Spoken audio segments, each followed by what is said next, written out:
Hello friends, welcome to my channel. Today I am reviewing L'Oreal Professional Hair Spa Repairing Cream Bath with Water Lily for damaged sensitizer hair. It costs 600 rupees for 490 grams. Let's see what it claims.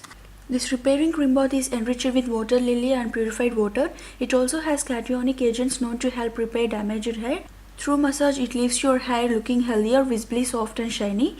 Now we will see directions for use.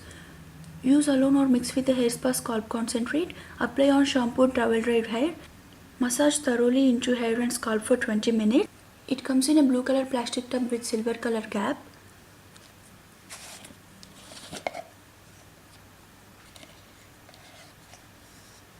The cream is white in color and texture is creamy. It smells little strong. Coming to my experience, I applied this on my towel dried hair. Make sure you apply this by dividing your hair into small sections so that it will distribute evenly. You can use steamer or hot towel that helps to penetrate. When I am applying this, I feel a little bit cooling sensation. Then after 20 minutes, I washed my hair. It takes more time to wash all the cream from hair. It gives smooth and shiny hair. It is good for people who are having damaged and frizzy hair. It does what it claims. It makes hair more manageable. For best results, use it twice a month. Thanks for watching. Hope you guys like my video. Please do like, comment, share and don't forget to subscribe.